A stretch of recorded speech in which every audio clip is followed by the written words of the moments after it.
In South Asia, peace isn't shattered by bombs first, it's shattered by whispers in Washington. Because when America leans to one side, the other feels the tremor instantly. U.S. power has never just crossed oceans. It has redrawn the map of South Asia's future. That's not opinion. Fact. And tonight, we have to face it. Look at India, look at Pakistan. Two nations born of partition, locked in rivalry, living in the long shadow of decisions made thousands of miles away. And the truth, Washington has never been a bystander. The U.S. has been at the table. The U.S. has been in the room. Hiring. The U.S. has been in the fight. Every dollar of aid, every shipment of weapons, every call from the Oval Office. It carried weight. It carried consequences. It changed lives, whether in the crowded streets of Karachi or the high-tech corridors of Bengaluru. The reach of America is not invisible. It is undeniable. Let's be clear. During the Cold War, Pakistan became the frontline ally. Billions in military aid, strategic partnerships, intelligence shared. But with that came dependency. With that came instability. The U.S. needed Pakistan to fight its war. And Pakistan paid a price in blood and in sovereignty. India, meanwhile, charted a different course. A democracy, a giant. For years, Washington kept its distance, wary of India's ties with Moscow. But then, 1991 came. Economic reform. 1 billion people opening their doors. America saw a partner. America saw a market. Suddenly, the handshake grew tighter. Defense deals, trade pacts, shared visions of security in the Indo-Pacific. This is what power does. It bends choices. It sets the tempo of history. Nations like India and Pakistan may seem to drive their destinies, but U.S. influence? It has been the invisible hand on the wheel. And here's the hard truth. When America tilts one way, the other side feels it like an earthquake. Pakistan watches every move toward India. India watches every deal with Pakistan. It's a balance of fear fueled by the weight of U.S. power. Fear has led to arms races, to nuclear tests, to nights when the world held its breath, wondering if war was hours away. We cannot pretend this is ancient history. Just look at today. American drones once flew across Pakistani skies, targeting terrorists, but they also took civilian lives.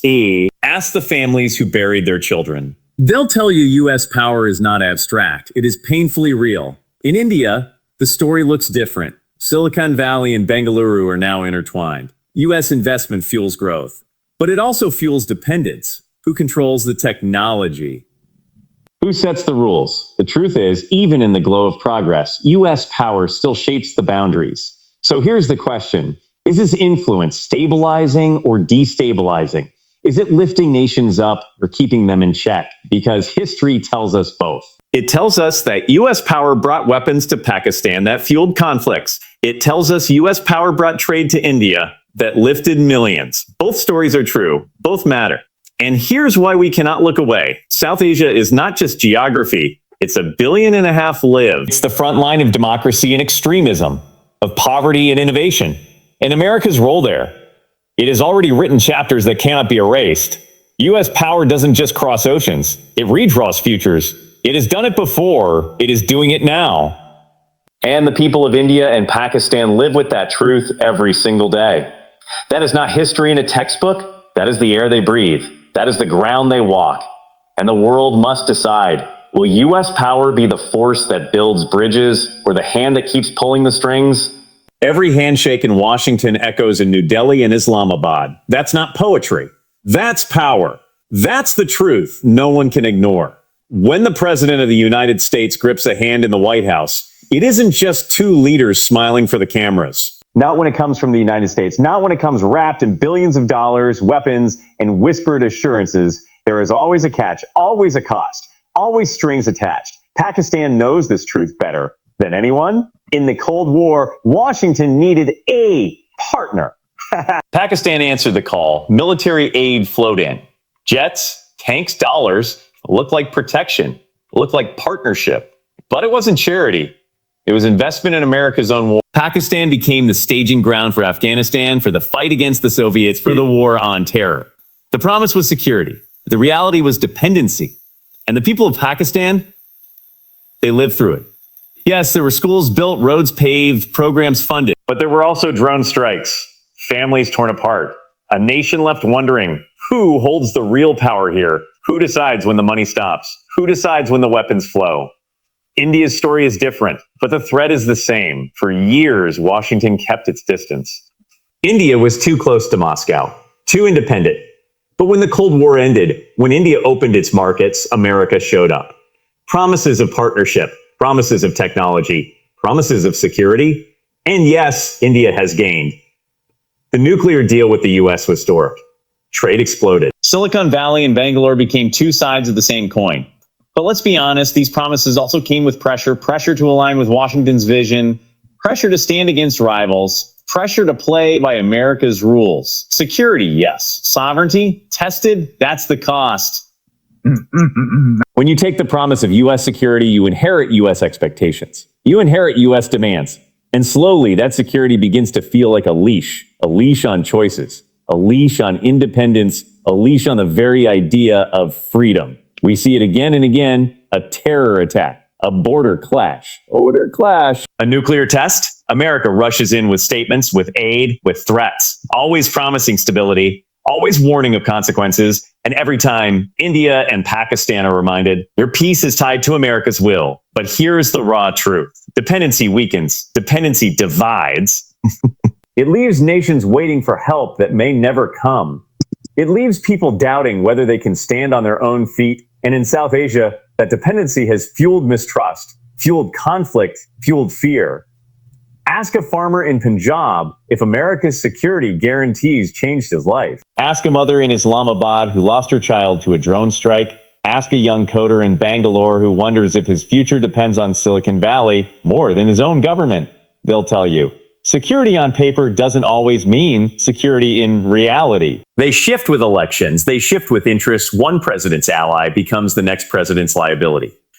One generation's handshake becomes the next generation's betrayal. That's the cycle. That's the pattern. That's the truth. So tonight, we say it clearly. With strings is not security. Protection that creates dependency is not protection. If America wants to be a force for good in South Asia, it cannot just promise safety while holding the leash.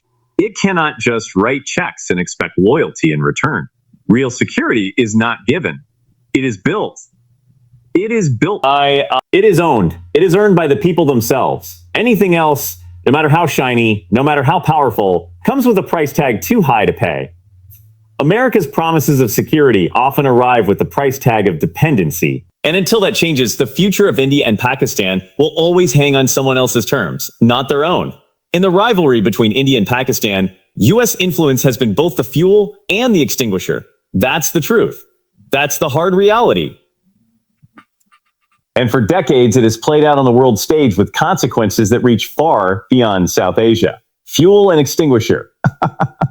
Two sides of the same coin. Two roles America has played again and again, sometimes in the same week, sometimes in the same war. Look at 1947, partition, millions displaced, violence on a scale the world could barely comprehend. The U.S. stood back, watched, calculated. But soon, the Cold War began. And Washington saw the region as more than just geography. It was strategy, it was leverage, it was a pawn in a bigger game. Pakistan became the frontline ally. Billions in military aid, weapons, training, promises of partnership. The fuel was lit. And with that fuel came confidence, sometimes overconfidence. Pakistan leaned into its rivalry with India, believing America's support would tip the scales. Wars in 1965 and 1971 proved otherwise. The U.S. had fueled the fight but failed to end it. Then came the other role, the extinguisher. America rushed in, calling for ceasefires, brokering talks, warning both sides not to escalate further. The same hand that armed was the same hand that pleaded for restraint, fuel, extinguisher, over and over again. In 1999, the Kargil conflict. Oh? Pakistani troops crossed the line into Indian territory. Tensions soared, nuclear powers on the edge of war. Who stepped in? Washington, President Clinton calling leaders, pushing back, urging withdrawal, extinguisher. Let's not forget what came before. Years of military aid, years of fueling the very machine that made the incursion possible. This is the contradiction. America props up Pakistan to fight its own wars in Afghanistan. America deepens ties with India to counterbalance China. America sells weapons to both, fuel. Then when the fire grows too hot, when the world fears nuclear war, America steps in as the firefighter. Extinguisher, And the people of South Asia, they are the ones caught in the smoke. They are the ones caught in the smoke. They are the ones paying the price. It's the soldier on the line of control. The family displaced from Kashmir. The child growing up in a city where war feels like it could break out any day. They don't see strategy. They don't hear policy papers. They see funerals. They hear sirens. They live the consequences of decisions made thousands of miles away. And here's the urgency. This cycle hasn't stopped. It's happening right now. U.S. drones once flew over Pakistan targeting terrorists, but also killing civilians. U.S. defense deals with India fuel its rise as a regional superpower. And yet, when tensions flare, when the bombs go off in Kashmir, when the soldiers die, Washington is back on the phone, urging peace. Fuel. Extinguisher. But how long can this cycle hold? How long before the fuel burns out of control and the extinguisher is too late? Because this is not just about India and Pakistan anymore. This is about the world, two nuclear-armed rivals, one rising superpower, one fragile ally, and America in the middle playing both arsonist and firefighter. We need to face it. We need to call it what it is. U.S. influence has never been neutral in South Asia. It has never been without cost. It has lit wars. It has calmed wars. It has empowered leaders. It has restrained them. And the truth is, until this cycle is broken, India and Pakistan will never be free to write their own story. Fuel and extinguisher. That's the dual legacy of American power in South Asia. And the people who live there, the ones who wake up every day under the shadow of this rivalry, deserve more than a cycle that keeps repeating. They deserve more than wars lit and wars put out. They deserve a future not written in Washington, but written in their own hands. When the U.S. leans toward one side, the other feels the tremor instantly. That's the truth. That's the raw reality of South Asia. And it has been this way for generations. India and Pakistan don't just watch Washington. They study it. They measure every word, every visit, every handshake, every deal. Because they know the tilt of America's power can change everything. When Washington leans toward India, Pakistan feels the ground shake. Military leaders meet behind closed doors. Politicians rush to reassure their people. Fear spreads. Will America abandon us? Will India rise unchecked? That's the question in Islamabad. That's the tremor. When Washington leans toward Pakistan, India feels it in its core. Headlines scream betrayal. Leaders speak of sovereignty. Citizens wonder, why is the world's strongest democracy arming our rival? That's the question in New Delhi. That's the tremor. This isn't theory. This is history. Go back to the Cold War. India felt the tremor. India leaned harder on Moscow. India built up its military, fearing isolation. The balance shifted overnight. Fast forward, the 2000s. Washington turned to India. Tech deals, nuclear agreements, defense partnerships, Pakistan felt abandoned. Pakistan doubled down on its own weapons programs. It sought other partners. China stepped in. The tremor shook the region again. Every tilt, every shift, every lean, it matters. Because South Asia is not a region that absorbs shocks quietly. It reacts, sometimes with fear, sometimes with fury, sometimes with war. Ask the soldier stationed along the line of control. Ask the farmer whose field lies in the shadow of tanks. Ask the student in Mumbai who wonders if peace is possible in her lifetime. They'll tell you. When Washington leans, they feel it. Not in policy papers. Not in think tank reports, but in their daily lives. This is the urgency. The U.S. tilt is not subtle. It's seismic. It can trigger arms races. It can ignite conflicts. It can send two nuclear powers to the brink. And yet, Washington keeps leaning. Sometimes to one side, sometimes to the other. Always leaving one nation fearing betrayal. Always leaving one nation feeling cornered. And here's the hardest truth. America cannot play both sides forever. Leaning one way, then the other has consequences. It erodes trust. It creates instability. It feeds the rivalry instead of ending it. India wants recognition as a global power. Pakistan wants security and respect. Both want America on their side. But America cannot be fully on both. And every time it leans, the tremor shakes lives far beyond politics. Think about this. Two nations armed with nuclear weapons, watching every move America makes. That's the level of danger. That's the weight of U.S. power. One word of support, one shift in aid, one defense deal. That's all it takes to set off alarms across South Asia. And the people, ordinary people, are left holding the fear.